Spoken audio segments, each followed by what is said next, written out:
Alright, so before I can explain what this story is about, who the characters are, and what's going on, we need to go into the context. We need to explain how this story came to be. So, let's start with this. I'm sure many of you are familiar with this scene. It's from the movie Jurassic World, and you should recognize it. It's the most iconic scene in the movie. Even if you haven't seen the movie yet, you know this scene. In this scene, Chris Pratt's character, Owen Grady, has seen a worker fall into a raptor enclosure. He has been working with these raptors since they have hatched. He knows them. He has named them. He works with them. So he takes a risk and runs in to hold off the raptors. And for a brief moment, it looks like he's actually getting through to them and holding them off. This has changed the dynamic in how people see human and dinosaur relationships in this franchise. Is it possible for humans to form a bond with creatures like raptors? Raptors are, after all, highly intelligent animals, and they have been compared to hunting dogs, and we've of course domesticated dogs. So is it possible for humans and raptors to work alongside each other? The answer this movie gives us, and the Jurassic World franchise in general gives us, is yes, because the relationship between Owen and Blue has been a very fun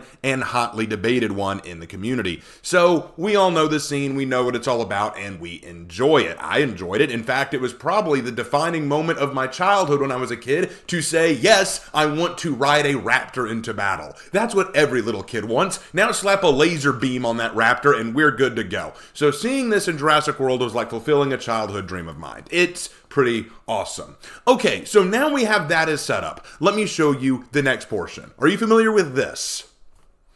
This is an anime called Monster Musume, also known as Everyday Life with Monster Girls. Now, allow me to explain the premise of this show. In this story, monster people exist, like elves, centaurs, mermaids, all that kind of stuff. They all exist. And now humanity and these monsters are learning to integrate with each other in society, forming what are called host families and exchange programs. The idea is that these monster people, or extra species people, live in homes or with families in the human world and try to learn and adapt to human society. This one poor dude, Kirihito Kirimisu, actually has the unfortunate happenstance of having an extra species agent named Agent Smith, who's very lazy at her job, and as a result, ends up putting a lot of different monster girls in his home. And of course, as is typical with most ecchi anime, harem-style shows, a lot of crazy, erotic hijinks ensues. The show is, if nothing else, a guilty pleasure. I find it very enjoyable just seeing how they write the monsters in this world, how they work, how they function, their culture, their outlook. It's been a very entertaining show to follow. And what I thought when I saw this show and then saw the Jurassic World scene, I could not but think, what if we brought these two ideas together? I shared it with Hannah as just a silly, funny concept. Now, the thing you need to understand about my friend Hannah, Hannah's a great girl, but, you know, sometimes she's not great at expressing her emotions or feelings or wants. I might present to her a story idea, and she'll go, oh, okay, that's fine. Or she'll go, I'm okay with it. Or, yeah, I like it. That's usually what she'll give. But when I presented this concept to her for the first time, she said, do it. Write this. I want you to write this. She's never done that. So that told me I better write it. And so we decided to bring these two ideas together. What this story, Everyday Life with Raptors, essentially is taking the concept of the Monster Musume world and merging it with the Jurassic World story. Here's how it goes. Apparently, Owen Grady is now a wanting to be retired Navy officer who has been assigned a new project to ready and train what they call the Extra Species Response Program. See, in Monster Musume, it was established that there are rules for the Extra Species Program. Humans are not allowed to harm extra species people, and in exchange, extra species people are not allowed to harm humans. The demi-humans are here for cultural exchange. In accordance with the Interspecies Exchange Bill, anyone who harms the non-human species will be severely punished. Humans aren't supposed to hurt non-humans, okay? And that works both ways. So what happens when an extra species group breaks the law and holds an entire store hostage? Well, the show answered that question by showing that they had what was called the Mon Squad, a squad of extra species persons who were specifically trained and ordained to go in and stop any extra species crimes, because there's no problem with extra species people harming or arresting other extra species individuals. Say hello to a special force made up of exclusively non-human species to punish non-human criminals in accordance with the Interspecies Exchange Bill. We are monsters' new law.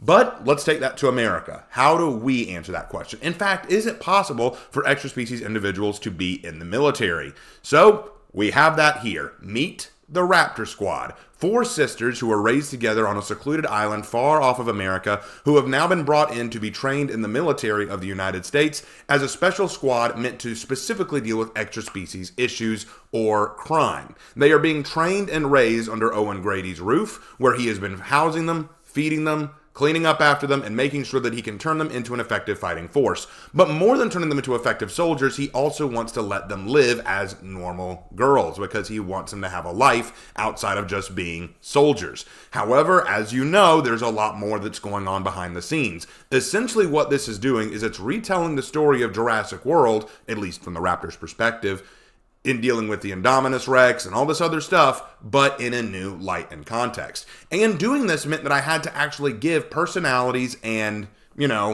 identities to each of the Raptors. As you may know by now, the Raptors' names are Blue, Delta, Charlie, and Echo. So I actually had to go to all 4 Raptors and give them human-like personalities so that we could recognize them. So allow me to introduce each of the Raptors to you. We'll start with the youngest, Charlie. Charlie is the youngest of the girls, and she is definitely the hyperactive, happy-go-lucky girly girl of the group. She loves playing with dolls. She loves playing with makeup, even though she has no idea how to use it. She likes to run around in circles and get hyperactive all day. She likes to joke around with everybody. She wears her hair in pigtails because she just wants to be cute, and she hates wearing jeans or regular pants. She likes to wear skirts because she just feels like she can move around more freely in them. She laughs away everything, but has a very sensitive personality because she cries if she feels like she's being picked on. She also really wants her sisters to get along, and she doesn't like it when they fight, which they do quite often. Charlie is definitely Hannah's favorite. So Charlie was a lot of fun to write. Charlie's kind of the cute baby of the group. She's the one that just wants to play around and have a good time. Then you have Delta. Delta is the tomboy of the group. She does not like the fact that she has to take orders from Owen. In fact, she doesn't like the fact that she has to take orders from anyone. She's rough around the edges, very fierce, doesn't take no nonsense from no one, and really does believe that she is a predator. She believes that humankind is beneath her and her sisters, and that they should be ruling as apex predators, not taking orders from some weak human who they have to call alpha. She wants Blue to take back over the sisters like she used to and run them the way they were supposed to. She yearns for competition and combat. She yearns to get into the fight and show her superiority, but this all houses a deep fear of what they went through when they were young, all the horrors that they had to go through when they were just children, and she kind of wants to bury that behind this rough, gruff exterior. She's the one who gives Owen the most trouble in terms of discipline and following orders. On more than one occasion, she has tried to attack him. Then you have Echo. Echo was a little bit harder to write. According to the lore that I read, Echo has a scar on her face because she once tried to challenge Blue for leadership of the group. And I thought, what if we played with that? Echo is the very shy, very reserved, very uncomfortable one. She wasn't always like that, though. She actually used to be a lot more hot-headed and a lot more fierce, able to rival Blue for leadership of the sisters. But the problem was she challenged Blue for leadership, and Blue put her in her place. And now she's dealing with the trauma of what that did to her. Now she is afraid of her own shadow. She doesn't speak up unless spoken to. In fact, she's often scared of being countermanded. If you even criticize her, she starts to break down into tears. She wears the scar on her face and is terrified of it, and often wears her hair in an attempt to try to hide that scar because she thinks it's ugly. Even drawing attention to the scar makes her incredibly uncomfortable. She doesn't do well in crowds, and even though the sisters try to help her and bring back that old sister that they used to know, try to bring Echo back out of her shell, she still just seeps back into her shy, reserved, and very scared personality. It's kind of tragic. And finally, you have Blue. Blue is the Boy Scout, as it were. She's the one who's going to follow all orders to the letter. She highly respects Alpha, sees him as their leader, and wants to make sure that everything they do is by the book. She countermands her sisters constantly, makes sure that they're all doing what they're supposed to do. If any of them step out of line, she's the first one to put them back in because she understands what it's like to be a leader. She respects Alpha as her leader and wants the best for her family and him. She has a hard time kind of just letting loose, though. She finds it very difficult to just be herself, because she's kind of embodied herself into this idea that I have to protect my sisters, and the only way I can do that is by being as stiff, rigid, and strong as I need to be. This is what makes Blue stand out. And it also makes Owen's job very difficult, because he wants the girls to just be normal girls. He wants them to live normal lives, but Blue has very much adopted the identity of a soldier. So Owen feels the need to try to help her relax, which will help the other girls relax. Working off of these 4 girls' personalities, Owen is just trying to get them to accommodate and acclimate into society, but he's finding it very difficult, because the problem is this is a military-funded program and they want to see results, which means inevitably they do have to see combat. After 1 or 2 minor missions, they actually do pretty well and they're proving themselves effective, but what Owen doesn't know and what the girls don't know is that secret movements are taking place back on the island of their birth.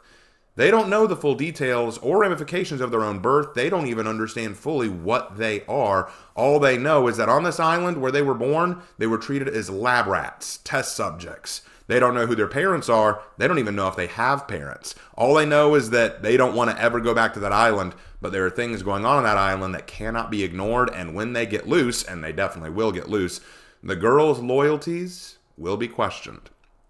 So, that is everyday life with Raptors. Yes, it is stupid. Yes, it is silly. Yes, it was born out of something entirely ridiculous. Is it fun?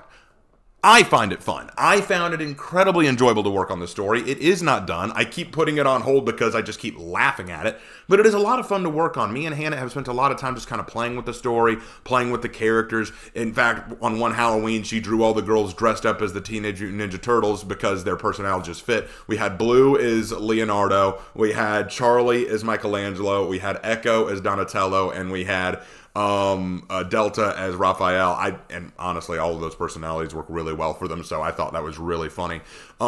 We tried expanding other ideas, like we tried giving personalities to other dinosaur girls, like the Indominus will have her own personality. We have been trying our very hardest to kind of make this into a fun drama, but comedy at the same time, while also keeping it true to the identities of both Monster Musume and Jurassic World.